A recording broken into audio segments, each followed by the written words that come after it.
Assalamualaikum warahmatullahi wabarakatuh. Halo guys, kembali lagi bersama saya Bobby Heren. Kali ini saya ingin komentar lagi video dari Lester Seto yang judul Kasihan, Bantu Mualaf Anda yang ngawur ini dalam kurung Stephen Indra Wibowo.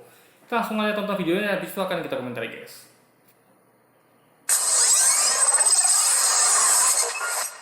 Sisanya mereka sadur, ditambahin dongeng.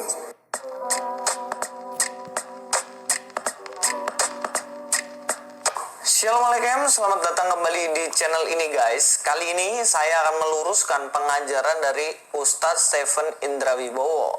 Sebenarnya saya sudah membahas orang ini banyak banget. Silahkan dicek aja di playlist saya. Di situ ada beberapa pembahasan saya dalam rangka meluruskan pengajaran dari Ustadz Stephen Indra Wibowo ini.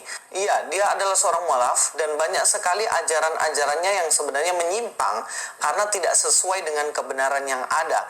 Atau lebih berkesannya adalah pengajaran ngawur atau kebohongan. Oke, kali ini apa sih yang menjadi kesalahan dari Ustadz Stephen Indra Wibowo ini tentang Kristen? Ia mengatakan bahwa dalam Alkitab tuh isinya hanya dongeng-dongeng doang dan bahkan hanya 17% kodeks guys. Katanya begitu. Tapi apakah yang dikatakan oleh Ustadz Stephen Indra Wibowo ini benar atau sebenarnya ngawur? Oke, kita langsung aja nonton videonya supaya kita paham apa yang dia omongkan. Jangan jadi kita bilang orang Kristen di Indonesia ahli kitab. Mereka kitab apa yang mereka pakai? Alkitab. Alkitab itu yang tadi saya bilang Pak, isinya itu dari kodeks itu hanya 17%. Sisanya mereka sadur, ditambahin dongeng, ditambahin legenda di situ, ditambahin mitos. Setidaknya. Oke, bentar ya, ingat.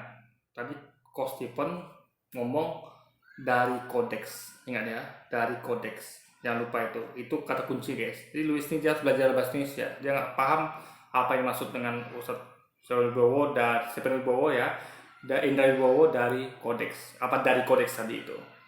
Ada dua hal yang ingin saya luruskan dan silakan teman-teman simak dengan baik supaya tidak salah paham. Karena ini mengandung kebenaran yang benar-benar nih, bukan kebenaran yang cuma diklaim doang. Oke, yang pertama, mengatakan bahwa isi Alkitab itu yang kita pegang sekarang ini hanya berisi 17% dari kodeks, itu jelas. Yang bilang hanya berisi 17% dari kodeks, ya kan? Dia bilang mengatakan dari kodeks gitu. Jadi Luis harus mempertontonkan ketidaktahuan dari Ustadz Stephen Indra Wibowo ini tentang Alkitab. Kenapa begitu? Ini alasannya. Alkitab yang kita pegang sekarang ini, atau yang biasa kita kenal dengan Alkitab ini dalam bentuk buku ini ya. Ya, ini jelas bukan kodeks. Bahkan ini 100% bukan kodeks. Kitab kita dalam Android ini juga 100% bukan kodeks atau bukan kitab dalam bentuk. Ya, makanya Ustadz Stephen Indra Wibowo bukan bilang itu kodeks, tapi dari kodeks. Paham nggak? Sumbernya dari kodeks diambil. Itu sekitar 17%. Jadi Luis nggak paham. Jadi Ustadz Stephen Wibowo bukan ngomong Alkitab sekarang ini adalah kodeks. Nah, itu Luis harus belajar bahasa Indonesia. Dia nggak ngerti, guys. Jadi nggak paham apa yang dibilang orang, langsung dia bikin konten yang ngawur. Jadi kalau ketika dia bilang orang lain ngawur, dia yang ngawur sebenarnya guys ya. Kita langsung nonton lagi lanjutan videonya guys. Untuk buku ini, kenapa sih kok bisa seperti itu? Gini, kita harus tahu dulu apa pengertian dari kodeks guys. Kalau kita nggak ngerti apa yang dimaksud dengan kodeks, ya kita akan bingung. Terutama apa yang disampaikan oleh Ustadz Stephen Indra Wibowo ini. Dia sendiri sepertinya tidak tahu apa sih yang dimaksud dengan kodeks gitu loh. Kodeks itu adalah buku yang terbuat dari lembaran-lembaran kertas, velum, papirus, atau bahan serupa yang isinya ditulis tangan. Kodeks dibuat dengan cara menumpukkan seluruh lembaran halaman, menyatukan dengan jahitan pada salah satu tepi, dan menyampulnya dengan bahan yang lebih tebal. Jadi intinya adalah kodeks ini adalah lembaran-lembaran yang ditumpuk menjadi semacam buku itu, lalu dijahit kemudian menjadi satu buku dan isinya ditulis dengan tangan. Lalu apakah kitab kita ini ditulis oleh tangan? Ya enggak, kitab ini jelas ditulis dengan menggunakan mesin cetak. Jadi bukan kodeks. Sehingga ketika Ustadz Stephen Indra Wibowo mengatakan bahwa dalam Alkitab itu 17% kodeks, itu jelas dia nggak ngerti apa itu kodeks. Kan Luis bilang Ustadz Stephen Indra Wibowo mengatakan itu 11% kodeks. Padahal jelas Ustadz Stephen Indra Wibowo bilang itu 11% dari kodeks. Jadi Luis, kata darinya mana Luis gitu? Ya. Kalau dikatakan misalnya ya isi buku ini adalah kota ini adalah Bandung gitu. Dengan kota ini dia ada di Bandung misalnya. Dengan dikatakan dia dari Bandung, itu beda guys. Kalau dikatakan dia di Bandung ya, atau dia Bandung, berarti dia di Bandung gitu. Kalau dikatakan dia dari Bandung, berarti dia dari Bandung, bukan di kota Bandung gitu guys. Jadi Luis tuh nggak ngerti kalau dikatakan dari kodeks, berarti dia ambil dari kodeks gitu. Bukan kodeks itu, buku itu kodeks gitu guys. Bukan yang Alkitab sekarang ini kodeks. Jadi Luis sih nggak pernah belajar bahasa Indonesia, nggak bisa nangkep orang ngomong gitu kan. Makanya selalu salah dalam menanggapi orang guys. Makanya dia harus pakai telinga lagi gitu, biar dia lebih jelas dengan bedakan antara kodeks dengan dari kodeks itu beda loh guys ya kan. Beda sekali. Kodeks dari kodeks, Bandung dari Bandung, kota dari kota, desa dari desa, beda gitu guys ya kan. Kita lanjut lagi video guys, sambung lagi. Kodeks sebenarnya adalah buku tulisan yang dikembangkan sebelum ditemukannya mesin cetak. Sekarang teman-teman tahu kan bedanya antara kodeks dengan buku yang ditulis dengan menggunakan mesin cetak. Gampangnya gini, zaman dulu nulisnya kan di gulungan. Dari gulungan ditemukanlah kodeks. Kemudian dari gulungan itu disalin ke kodeks dengan tulisan tangan. Terus ditemukan lagi mesin cetak. Jadi yang dari kodeks tadi tulisan tangan kemudian ditulis dalam bentuk mesin cetak gitu. Ya ini perkembangan atau teknologi. Gampangnya gini, zaman dulu nulisnya kan di gulungan. Dari gulungan ditemukanlah kodeks. Kemudian dari gulungan itu disalin ke kodeks dengan tulisan tangan. Terus ditemukan kodeks. Dari gulungan ditemukan kodeks.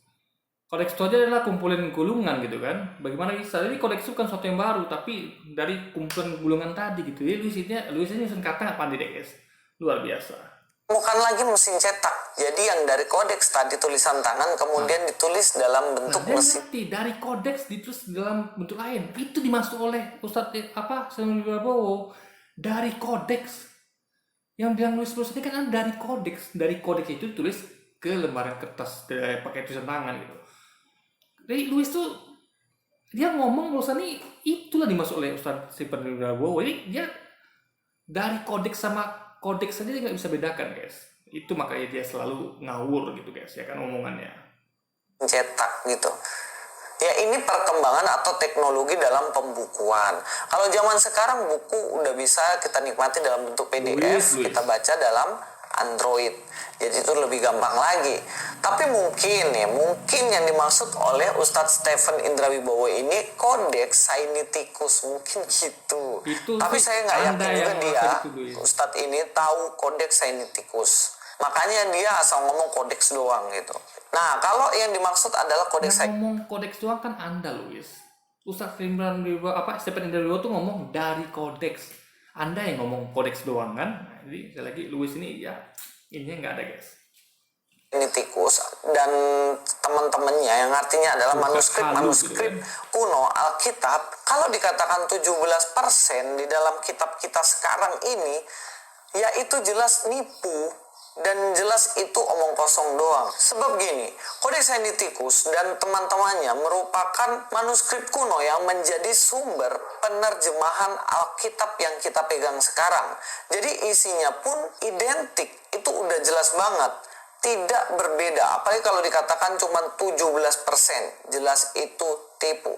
Sekarang gini, teman-teman yang mau membela Ustadz Stephen Indra Wibowo atau Ustadz Stephen Indra Wibowo sendiri yang mengatakan 17% dari Kodeks Sinaiticus, silakan buktikan bagian mana saja yang termasuk dalam 17% Kodeks Sinaiticus itu yang ada dalam Alkitab kita.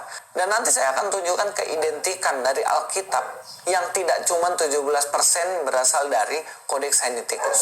Dan saya yakin teman-teman nggak bisa membuktikan itu. Kesimpulan sampai sini, Apa yang dikatakan Oke, bentar. Saya akan bahas ini dulu guys. Nih, saya ada pernah buat video kemarin ya. Itu penelitian dari 74 pakar Alkitab. Dari ya, season sendiri ya, dari Universitas Harvard guys. Profesor Robert Levang itu membuktikan Alkitab itu banyak versi.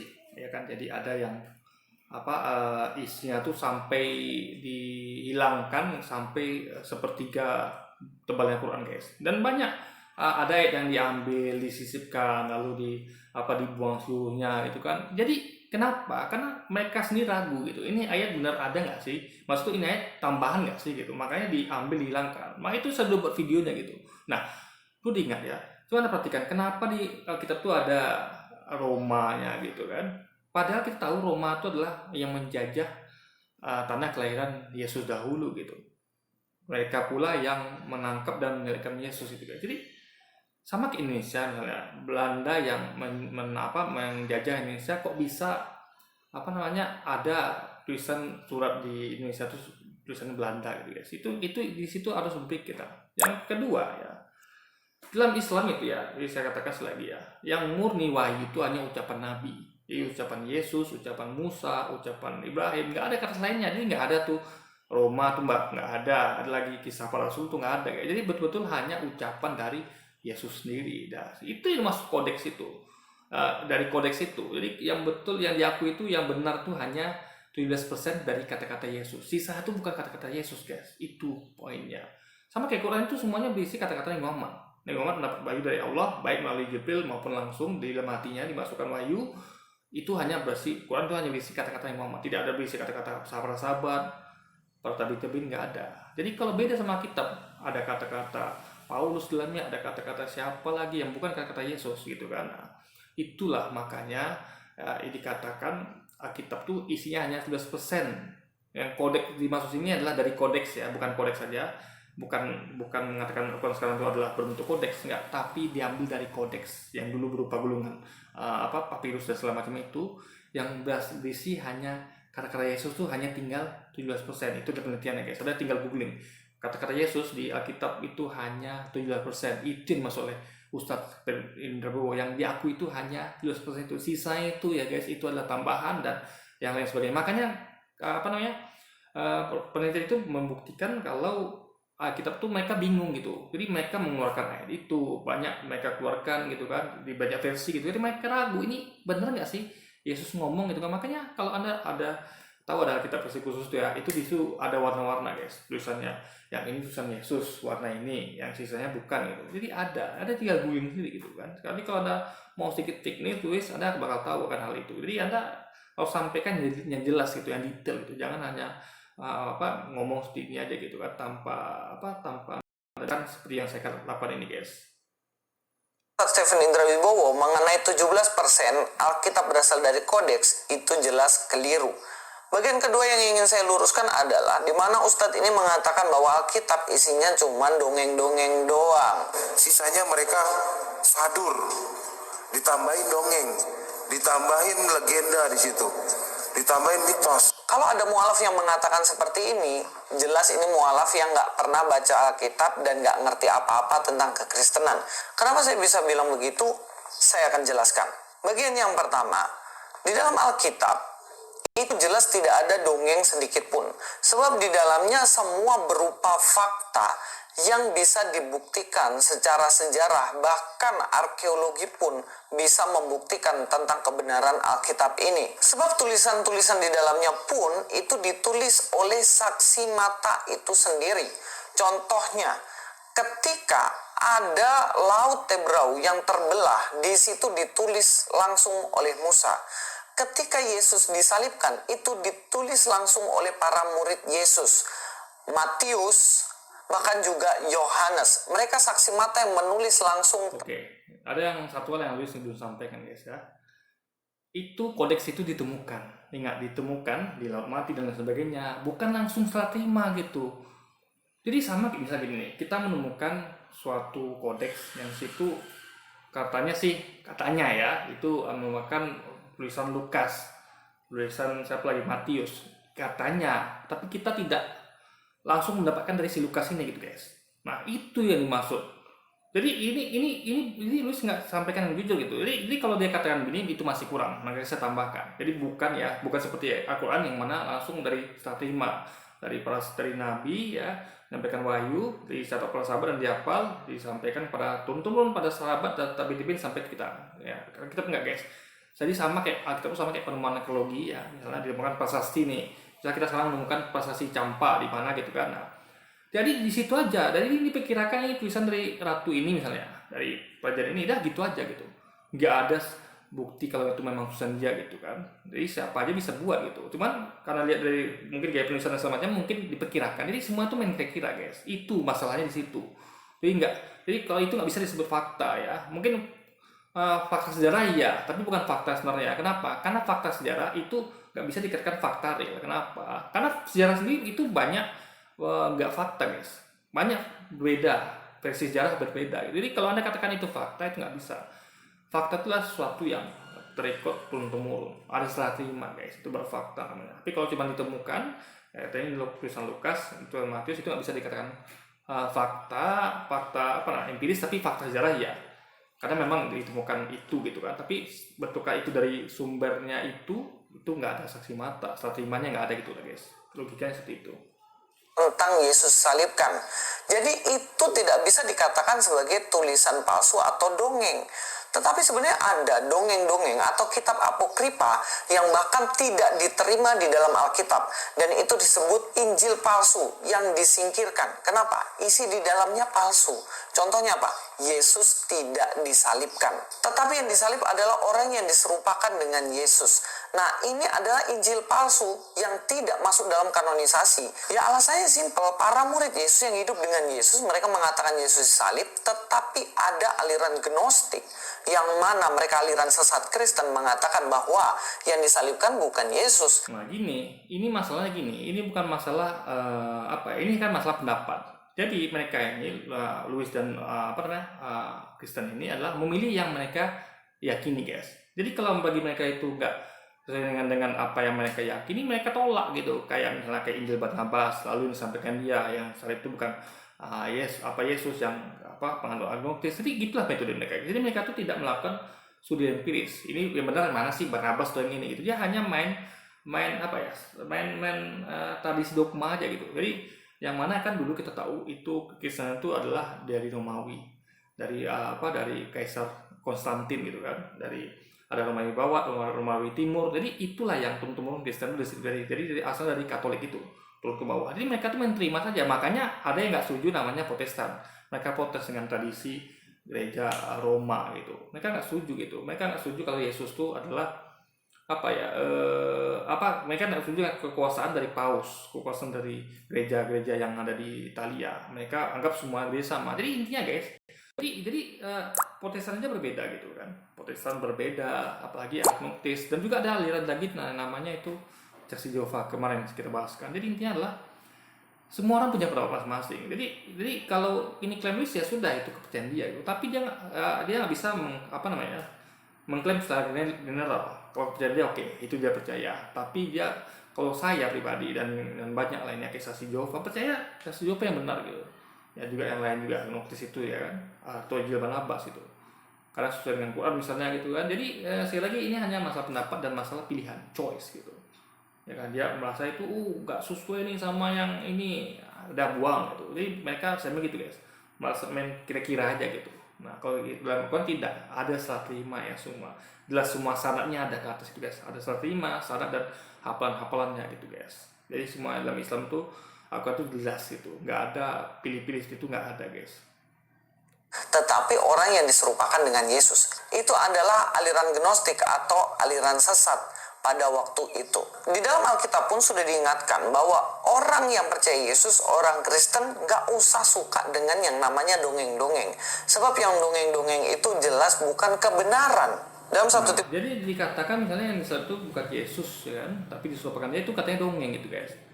Ini kan klaim gitu, ya kan, klaim gitu guys, klaim gitu, ya kan. Nah, jadi sebenarnya gini ya, dari pihak lu seperti itu gitu. Tapi di pihak lain klaimnya justru yang dongeng itu adalah kitab itu, karena Roma itu nggak ada Yesus ucapkan. Yesus nggak pernah ucapkan yang di Roma itu, misalnya ada tiga yang memberi kesaksian, yaitu Bapa, Putra, Kudus. Yesus nggak pernah ngomong gitu guys. Itu yang disebut dongeng sebenarnya, karena tidak ada pernah Yesus ucapkan sama sekali gitu kan. Jadi kita berdasarkan benar-benar apa yang diucapkan Yesus gitu. Timotius 1 ayat yang ketiga dikatakan, ketika aku hendak meneruskan perjalananku ke wilayah Makedonia, aku telah mendesak engkau supaya engkau tinggal di Efesus dan menasihatkan orang-orang tertentu agar mereka jangan mengajarkan ajaran lain ataupun sibuk dengan dongeng dan silsilah yang tiada putus-putusnya, yang hanya menghasilkan persoalan belaka dan bukan tertib hidup Jadi itu silsilah nggak ada putus-putusnya, yaitu silah Yesus tadi. Yesus itu dari mana di atasnya itu kan? Itu silsilah masing-masing nggak putus-putus itu guys. Padahal apa namanya? Apa namanya ini? Yesus itu jelas tanpa ayah gitu. Jadi dia tuh putusnya pada ibunya saja, yaitu Maria atau Mariam gitu kan. Jadi dia nggak punya silsilah gitu guys, karena dia nggak punya bapak gitu kan. Nah, karena kalau dalam garis keturunan itu kan diambil dari garis ayah gitu kan. Nah, Yesus tuh nggak punya garis keturunan karena dia nggak punya ayah guys. Dia adalah anak yang dilahirkan tanpa ayah gitu. Jadi dia sekali lagi nggak punya keturunan. Jadi kalau dimasuk ini sebenarnya adalah merujuk kepada silsilah Yesus sendiri gitu. Kok bisa ada manusia bernama Yesus yang punya silsilah padahal dia nggak punya ayah gitu loh guys, logikanya. keselamatan yang diberikan Allah dalam iman. Di sini diingatkan supaya tidak terlalu sibuk dengan dongeng dan silsilah yang nggak ada habis-habisnya, buang-buang waktu dan tidak jelas. Di ayat yang ketujuh, tetapi jauhilah tahayul dan dongeng nenek moyang tua, latihlah dirimu beribadah. Di sini diingatkan juga supaya menjauhkan dongeng-dongeng yang nggak jelas itu, tetapi justru supaya lebih rajin beribadah. 2 Timotius 4 ayat 2-4. Beritakanlah firman, siap sedialah, baik atau tidak baik waktunya, nyatakanlah apa yang salah, tegurlah dan nasihatlah dengan segala kesabaran dan pengajaran, karena akan datang waktunya orang tidak lagi menerima ajaran sehat, tetapi mereka akan mengumpulkan guru-guru menurut kehendaknya untuk memuaskan keinginan telinganya. Mereka akan memalingkan telinganya dari kebenaran dan membukanya bagi dongeng. Di sini dikatakan bagaimana ada waktu di mana orang pada akhirnya sibuk dengan dongeng, nggak mau dengar yang kebenaran. Ini udah dijelaskan dalam Alkitab supaya tidak. Nah makanya dulu ada namanya Arius, itu udah menyampaikan kebenaran bahwa Allah itu Esa, Yesus manusia. Tiba-tiba datanglah kaum Paulus dan pengikutnya dan membantai dan mengenainya Arius yang menganut Unitarian gitu. Mereka menganut Unitarian ini menghabisi dan mengusir orang-orang Unitarian. Nah, itulah jadi udah benar gitu kan, tiba-tiba sibuk lagi dengan itu dan mereka membuat silsilah Yesus tentunya. Yang ini nggak masuk akal guys, karena beliau nggak punya ayah. Bagaimana seorang bisa nggak punya ayah itu punya keturunan? Kecuali kondisi satu dari garis minang mungkin ya, karena garis minang pun dari ibu. Tapi general itu orang ambil keturunan dari ayah guys. Jadi logikanya orang yang nggak punya ayah itu nggak punya garis keturunan seharusnya gitu kan. Tidak mendengarkan, menyingkirkan, tidak sibuk dengan yang namanya dongeng-dongeng atau silsilah-silsilah yang nggak jelas guys. Kemudian muncul ribuan tahun yang nggak pernah baca Alkitab, yaitu Ustadz Stephen Indrawibowo mengatakan isi Alkitab itu nggak pernah baca Alkitab bagaimana ya? Jadi seakan-akan cuma Luis saja baca Alkitab gitu. Ya kan, orang-orang kayak saya mungkin Stephen Indrawibowo ya, mereka tuh justru karena baca Alkitab mereka menjadi mualaf Luis. Kalau mereka tidak pernah baca Alkitab, mereka tidak mungkin jadi mualaf gitu. Nah, mereka bisa menyampaikan itu karena mereka pernah baca, mereka tahu di Alkitab tuh hanya 17% aja yang diambil dari kodeks, yaitu kata-kata Yesus. Sisanya itu sudah dongeng-dongeng dan segala macamnya itu kan, karangan-karangan semuanya kan. Jadi itu kenapa mereka tahu? Karena mereka baca Alkitab dan mereka langsung lihat. Kayak saya juga, kenapa saya bisa simpulkan itu? Karena saya baca Alkitab. Saya bandingkan dengan penelitian tadi pakar Alkitab tadi 74 orang itu kan, dan memang sesuai gitu. Jadi kalau dikatakan mereka tidak baca Alkitab berarti Luis gak jujur. Tapi kalau gak baca Quran itu jelas Luis gak mungkin baca Quran gitu. Kan mungkin dia baca Al-Quran karena Al-Quran itu dalam bahasa Arab guys, ya kan. Tapi kalau baca Alkitab itu gampang. Semua orang bisa baca Alkitab karena dalam bahasa Indonesia gitu, ya kan. Jadi sekali lagi ya, Al-Quran itu unik gitu. Jadi kalau dikatakan ada orang gak baca Quran tuh wajar dan itu masuk akal, tapi dikatakan orang nggak baca Alkitab tuh nggak masuk akal karena kitab itu bahasa Indonesia, semua orang itu gampang membacanya guys gitu loh. Dengan dongeng, sisanya mereka sadur, ditambahin dongeng, ditambahin legenda di situ, ditambahin mitos. Sekarang tunjukkan pada saya satu saja dongeng dalam Alkitab yang tidak berdasarkan sejarah. Dan sebaiknya sebenarnya Anda teliti dulu, apakah yang Anda pelajari sekarang itu di dalamnya semua. Dongeng itu adalah contoh ketika kesaksian Paulus. Ada coba deh kita lihat Paulus, bagaimana Paulus itu dia pura-pura pingsan segala macamnya, itu dongeng guys. Kenapa? Meskipun itu sejarah, tapi itu actingnya Paulus ya. Ada banyak lagi. Jadi banyak dan lagi apa mimpinya siapa tuh yang apa dia katanya melihat apa makhluk bertanduk itu kan dongeng, itu kan mimpi guys, dia dari mimpi gitu ya kan, dia melihat seakan-akan ada makhluk bertanduk dan segala macamnya gitu kan. Dan lagian apa kayak Roma itu ya kan. Nah, jadi banyak sebenarnya Roma itu apa namanya Yesus nggak pernah katakan gitu. Jadi apa yang ada Yesus katakan ya itu berarti nggak ada. Jadi itu dongeng, karena yang fakta itu apa yang Yesus katakan. Kalau ada yang berbeda dengan fakta yang Yesus katakan, itu termasuk dongeng gitu. Ibaratnya beginilah logikanya. Misalnya kayak sekarang ini ya, ada kita tuh tokoh namanya Soekarno misalnya. Soekarno ngomong gini, nah, misalnya Soekarno ngomong Nasakom gitu misalnya ya.